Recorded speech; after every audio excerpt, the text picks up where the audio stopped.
Dans cette vidéo, on va corriger l'exercice 5 que voici, qui consiste à utiliser les fonctions affines pour modéliser l'évolution d'une population, et en l'occurrence ici, l'évolution de la population des éléphants d'Afrique, qui était de 526 000 individus en 2006 et de 415 000 individus en 2016.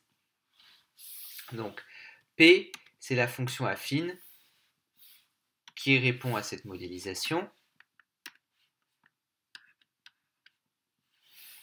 Donc, qu'est-ce que ça signifie? Ça signifie que P de 2006 vaut 526 000 et P de 2016 vaut 415 000.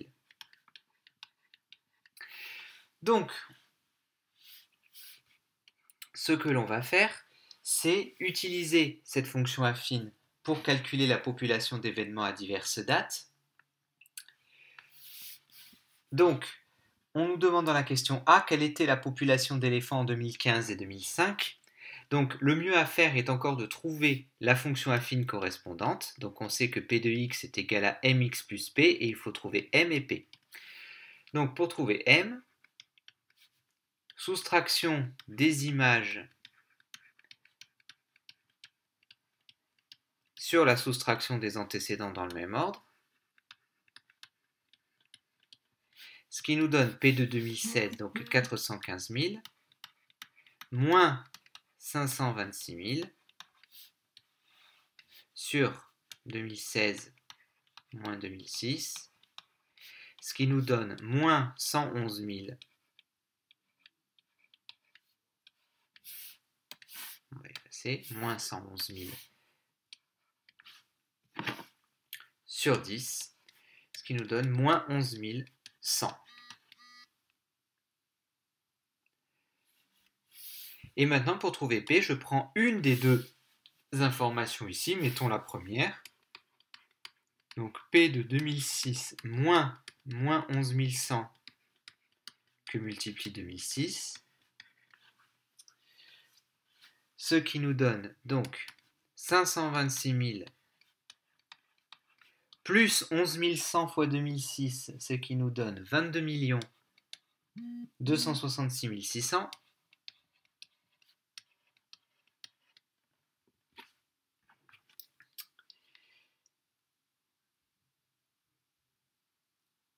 Ce qui nous fait 22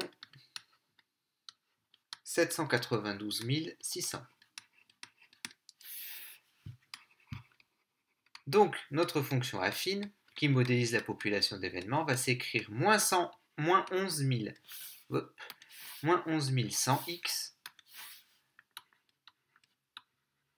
plus 22 792 600. Et donc, pour calculer la population en 2015, eh bien, il suffit de remplacer x par 2015. Donc, la population d'éléphants en 2015 était de P de 2015. Donc, là-dedans, je remplace x par 2015. Donc, moins 11 100 fois 2015 plus 22 792 600. Donc là, on y va, on va faire le calcul. Moins 11 100 fois 2015 plus 22 792 600, ce qui nous donne 426 100. Et donc, il nous reste à calculer la population en 2005. Alors, le résultat est logique. Techniquement, vu que c'est une fonction affine, la population doit être supérieure à celle de 2016. Donc, c'est une fonction qui est décroissante puisque le coefficient directeur est négatif.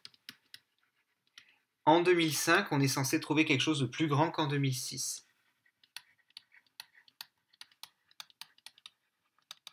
Donc, la population d'éléphants en 2005, je calcule P de 2005,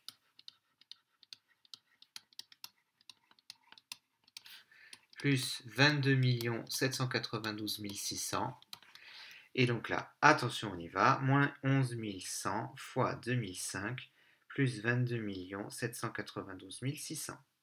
Et j'ai oublié un 2. 537 100.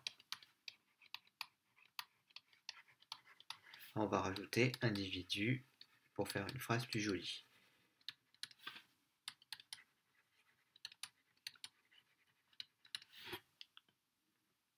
Donc on a bien trouvé quelque chose qui est plus grand que ce qu'il y avait en 2006.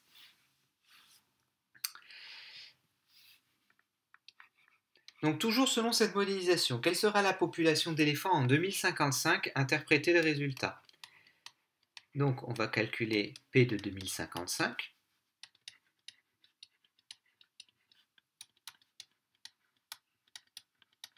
Plus 22 792 600. Donc allons-y, faisons le calcul. Moins 11 100 fois 2055 plus 22 792 600.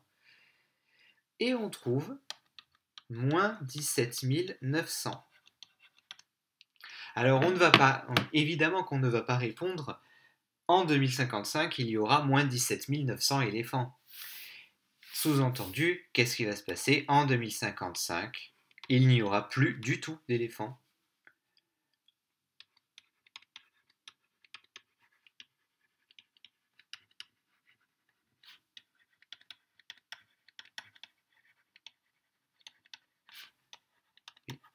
Voilà. Il n'y aura plus d'éléphants d'Afrique en 2055, puisqu'on trouve un nombre qui est strictement négatif, et ça, c'est pas possible. Donc, ce qui fait que l'espèce sera éteinte.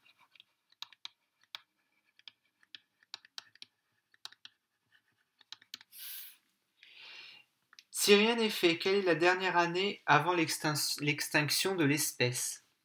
Donc, on va résoudre.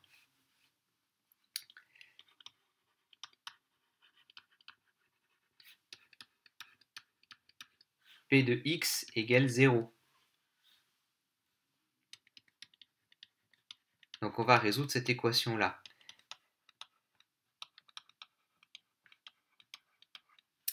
Moins 11 100 x plus 22 792 600 égale 0. Donc on isole d'abord le x, donc c'est le 22 millions, etc. qu'on va dégager. Donc je passe de l'autre côté, le contraire de plus 22 millions, c'est moins 22 millions, donc je fais moins 22 millions des deux côtés. Donc là, 0 moins 22 millions, voilà ce que ça fait, et là, j'enlève le plus 22 millions, il reste ça. Ensuite, je veux que le x, mais j'ai moins 11 100x, donc c'est le moins 11 100 qui me gêne. Comme je n'ai pas de symbole mathématique, ça veut dire que c'est à multiplier. Le contraire de multiplier, c'est de diviser. Donc je vais diviser par moins 111 100. Donc x égale moins 22 792 600 sur moins 11 100. Donc on va faire le calcul.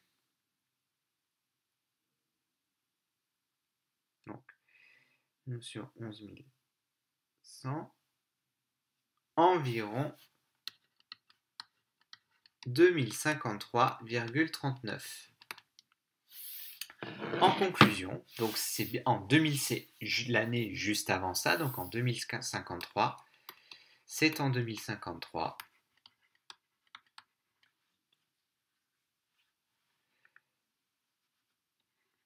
qu'il y aura des éléphants d'Afrique pour la dernière fois, si rien n'est fait.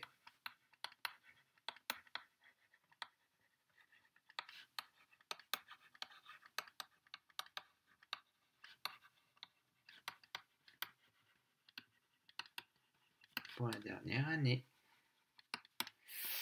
Et voilà, donc comment on peut utiliser aussi les fonctions affines pour modéliser des populations.